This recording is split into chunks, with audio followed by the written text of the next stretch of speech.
Sebelum menyaksikan video ini, pastikan bosku jangan lupa subscribe. Karena subscribe itu gratis plus bonus tonton video terbaru setiap harinya. Jangan lupa ya. Dan tidak disangka ya, di sini dari viva.co.id, PKS tolak deklarasi koalisi 10 November, poros Anies terancam bubar.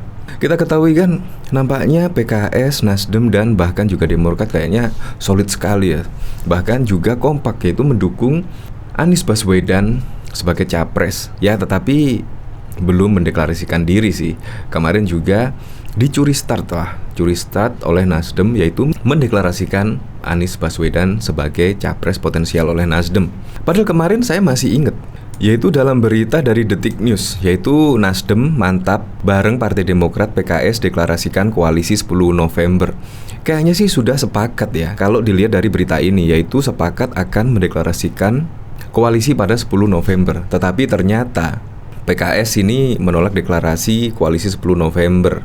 Ya bisa jadi sih alasannya karena penentuan cawapres, yaitu PKS dan Demokrat sama-sama ingin menyodorkan cawapres masing-masing. Kita ketahui Partai Demokrat yaitu ingin AHY menjadi cawapres dari Anies Baswedan, dan bahkan juga PKS menyodorkan cawapresnya yaitu Aher mendampingi Anies Baswedan di Pilpres 2024 mendatang. Padahal juga semuanya sama-sama lah menginginkan Anies Baswedan sebagai capres. Tetapi gara-gara cawapres saja, tanggal 10 November deklarasi menjadi mundur. Nah, dari berita ini, dari viva.co, Ketua DPP Nasdem bidang pemenangan jauh. Usulan Nasdem soal deklarasi koalisi pada 10 November pekan depan ditolak PKS. Menurut Demokrat juga belum sepakat. Poros yang digadang-gadang akan mengusung Anies Baswedan sebagai capres di pemilu 2024 ini juga masih alot menentukan figur cawapres. Nah, gara-gara figur cawapres kan? Menanggapi hal itu, juru bicara DPP PKS Muhammad Khalid menjelaskan, komunikasi pihaknya dengan Demokrat dan Nasdem masih berjalan. Ia bilang pembahasan melalui tim kecil dari 3 parpol tersebut masih terus dilakukan. Dinamika itu biasa saja, karena kita kan mau memilih calon pemimpin bangsa. Maka kita harus mempertimbangkan segala aspek, kata Khalid saat dihubungi Viva pada 2 November. Khalid juga tak setuju bila poros Nasdem, Demokrat, dan PKS dinilai terancam bubar. Menurutnya dalam menentukan urusan bangsa tak bisa tergesa-gesa. Ya padahal di situ sudah jelas lah. Nasdem yaitu pengumuman koalisi, yaitu koalisi terlebih dahulu. Untuk masalah cawapres dari partai atau non partai, kita bahas lagi selanjutnya. Yang penting koalisi dulu, mendeklarasikan terlebih dahulu. Untuk cawapres kan bisa menyusul. Apalagi juga pendaftaran capres dan cawapres juga masih sangat lama sekali, yaitu Oktober 2023. Jadi nggak usah keburu-buru lah memilih cawapres masing-masing, melainkan pembentukan koalisi terlebih dahulu, yaitu supaya bisa melenggangkan Anies Baswedan maju sebagai capres 2024. Apalagi juga Nasdem juga belum memenuhi ambang batas PT 20%. Jadi memang butuh koalisi dari Partai Demokrat dan juga PKS. Jika koalisi saja sulit, apalagi menentukan cawapres, pasti juga akan sulit. Menurut saya koalisi dulu lah yang terpenting. Makanya tanggal 10 November jangan disia-siakan lah. Bentuk koalisi terlebih dahulu. Masalah cawapres belakangan saja. Nanti juga akan titik temu setelah mendeklarasikan koalisi pada 10 November mendatang. Coba kita lihat komentar-komentarnya di sini ya. Tertawa. 2024 Anies Baswedan. Cocok-cocok, judul bertolak belakang. Kardusnya belum deal kayaknya. Nama juga viva.co sekarang beritanya. Viva semakin ngawur, gerombolan partai sama cuma menolak, gak mungkin bubar. Media ngaco, Viva cuan duit gede. Biasalah dalam berpolitik, ujung-ujungnya masih gagal nyapres. Ya seperti itulah. Memang dalam berpolitik itu ya sangat seperti itulah. Sangat sulit ditebak dan pasti banyak kejutan-kejutan selanjutnya. Apapun presidennya, ya saya berharap bisa mensejahterakan masyarakat Indonesia, bisa membuat Indonesia semakin maju, dan yang paling penting bisa meneruskan program-program di era pemerintahan sebelumnya dan juga IKN. Ya kalau bisa sesuai rencana. Untuk lebih lengkapnya simak berita berikut ini, Good News Indonesia.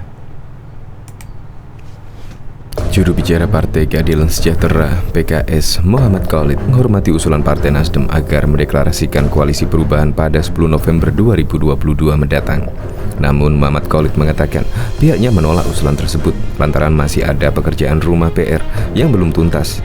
Kami berpandangan bahwa PR di tim kecil PKS, Nasdem, Demokrat harus dituntaskan terlebih dahulu, kata Muhammad Khalid kepada wartawan, seperti dikutip pada Kamis 3 November 2022. Khalid menyebut ada beberapa hal yang pembahasannya belum tuntas di internal ketiga partai politik parpol tersebut. Seperti pertama, platform perjuangan, kedua, desain pemerintahan ke depan, ketiga, strategi pemenangan, dan keempat ini yang paling krusial, yakni siapakah pasangan capres-cawapres yang akan kita usung bersama, ujarnya. Tentu ini yang harus kita tuntaskan terlebih dahulu sebelum bicara tentang timing atau waktu deklarasi, sambung Khalid. Lebih lanjut, Khalid menuturkan PKS mengajukan salah satu kader terbaiknya untuk maju dalam Pilpres 2024, yakni Wakil Ketua Majelis Syuro PKS Ahmad Hermawan atau Aher. Menurutnya hal tersebut sesuai dengan hasil musyawarah Majelis Syuro PKS. PKS saat ini sedang memperjuangkan sebagaimana amanah musyawarah Majelis Syuro untuk mengajukan salah satu kader terbaik kami, yakni Aher, seorang pemimpin yang pernah memimpin 10 tahun Provinsi Jabar, Jawa Barat sebagai gubernur, jelasnya. Kendati demikian, Khalid menegaskan pihaknya tetap menghormati usulan Partai Demokrat agar Ketua Umumnya Agus Harimurti Yudhoyono maju pada Pilpres mendatang. Tentu kami akan membahasnya secara terbuka, rasional, dan objektif dengan mengedepankan rasa kebersamaan, kepentingan bangsa lebih tinggi di atas parpol, imbuhnya. Bahkan komunikasi Partai Nasdem, Demokrat, dan PKS kian intens untuk mematangkan kerjasama. Nasdem mengungkapkan deklarasi koalisi sejauh ini akan diumumkan 10 November 2022 mendatang. Sejauh ini masih on schedule 10 November rencananya, kata Ketua DPP Nasdem Willy Aditya kepada wartawan pada Sabtu 22 Oktober 2022. Willy mengatakan komunikasi intens masih terus berjalan untuk menyatukan kesamaan pandangan. Ketiganya mendahulukan terkait pembahasan koalisi. Kita mengalir, prinsipnya koalisi lebih didahulukan terbangun dibandingkan dengan cawapres, ujarnya. Terkait cawapres, Willy mengatakan pihaknya masih berupaya menentukan kriteria dan mekanisme. Meski begitu, ketiganya terbuka figur cawapres baik dari partai ataupun non-partai. Belum ada penentuan, masih berupa kriteria dan mekanisme. Sejauh ini masih dinamis, kita terbuka baik dari dalam maupun dari luar parpol, ujarnya. Pertemuan itu dilakukan pada Jumat 21 Oktober. Partai Nasdem diwakili oleh Ketua DPP Partai Nasdem Willy Aditya dan Sugeng Suparwoto. PKS diwakili oleh Wakil Ketua Majelis Syuro Muhammad Sohibul Iman, Kedua DPP Polhukam Al Musamil Yusuf. Sementara Partai Demokrat diwakili oleh Sekjen Teguh Rifli Harsya.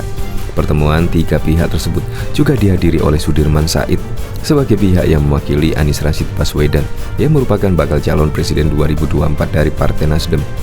Dalam pertemuan tersebut, Nasdem mengajak PKS dan Demokrat untuk duduk bersama, mematangkan format koalisi perubahan yang akan digagas bersama. Ada beberapa hal penting yang dibahas dalam pertemuan tersebut, seperti kriteria pasangan bakal calon wakil presiden yang cocok mendampingi Anies Rashid Baswedan, ujar Willy dalam keterangannya tertulis. Diketahui usulan Nasdem soal deklarasi koalisi pada 10 November pekan depan ditolak PKS. Demokrat juga masih belum sepakat.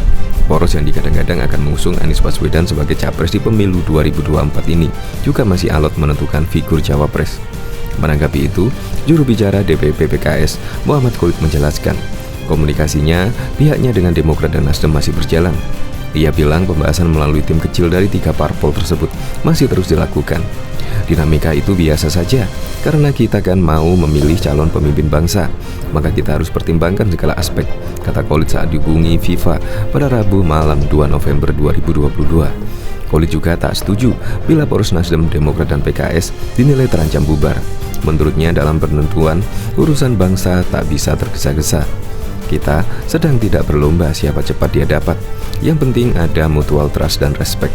Alhamdulillah, Nasdem, PKS, dan Demokrat sama-sama saling memahami situasi, ujarnya. Ketua DPP Nasdem Bidang Pemenangan Jawa, Janten, Banten, DKI, Effendi Kori, dan Gus Coy juga buka suara terkait dinamika dengan Demokrat dan PKS. Menurut dia, semua sudah dikalkulasikan sehingga segalanya bisa terjadi. Namun dia bilang ada satu hal yang sama jadi titik temu dalam misi bersama Gerakan Perubahan Restorasi Indonesia, Ia bilang, misi bersama untuk perbaikan seluruh aspek kehidupan, mewujudkan Indonesia yang lebih demokratis, adil dan sejahtera tersebut dengan figur Anies Baswedan sebagai calon pemimpin. Itu tidak ada perdebatan, itu final. Di luar itu, bagian dari proses dan dinamika politik. Misalnya soal cawapres dan waktu deklarasi bersama, kata Gus Coy saat dikonfirmasi pada Rabu malam 2 November 2022. Diketahui Nasdem membeberkan rencana deklarasi koalisi perubahan bersama Demokrat dan PKS pada 10 November 2022. Namun sampai saat ini PKS masih belum menyetujui tanggal tersebut karena 4 alasan. Juru bicara PKS, M. Khalid menilai usulan deklarasi koalisi pada 10 November sebetulnya baik. Namun, menurutnya, pekerjaan tim kecil PKS, Nasdem, dan Demokrat harus dituntaskan terlebih dahulu. Kami menghormati usulan Partai Nasdem terkait deklarasi koalisi pada 10 November mendatang. Namun kami berpandangan bahwa pekerjaan rumah di tim kecil PKS, Nasdem, dan Demokrat harus dituntaskan lebih dahulu, kata Khalid kepada wartawan pada Selasa 1 November. Khalid lantas membeberkan sejumlah hal yang harus dituntaskan oleh PKS, Nasdem, dan juga Demokrat.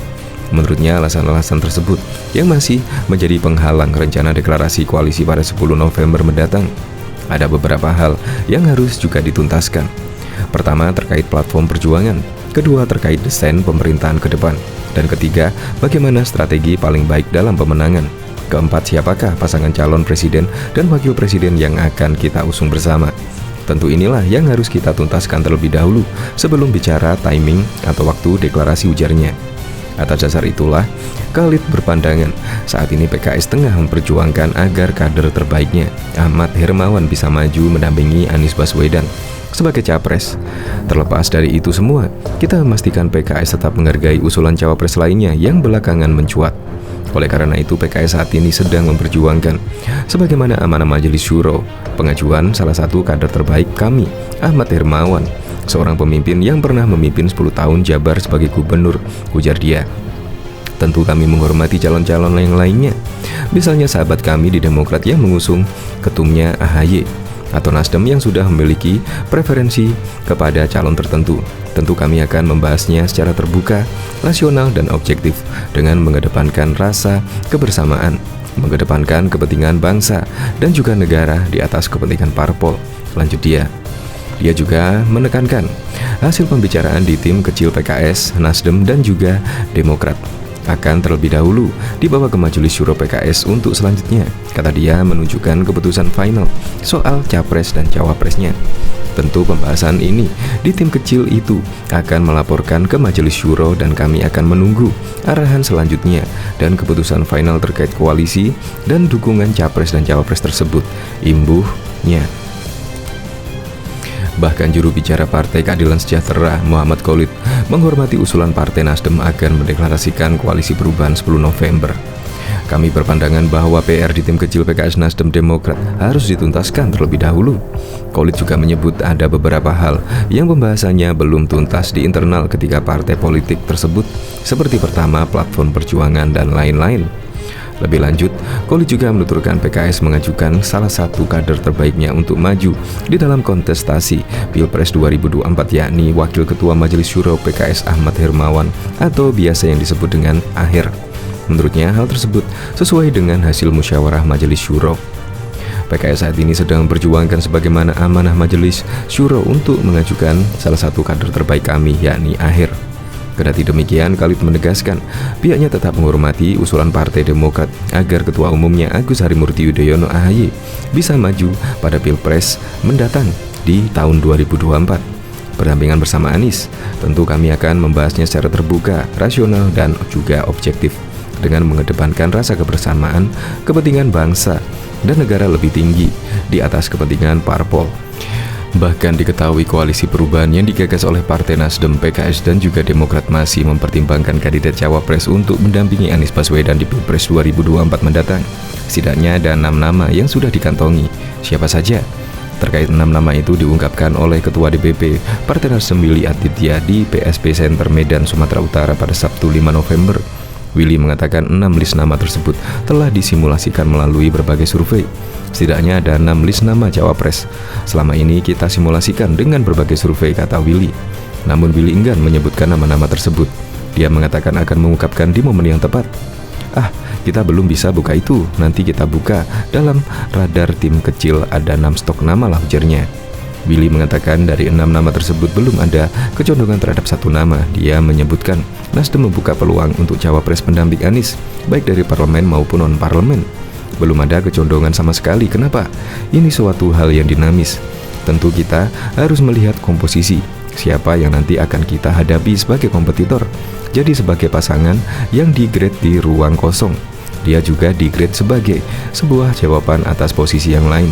Jadi tentu itu menjadi salah satu konfederasi kami dalam menyusun strategi penentuan cawapres, ucapnya. Ya boleh dari dalam partai, boleh dari luar partai, kita terbuka saja, imbuhnya.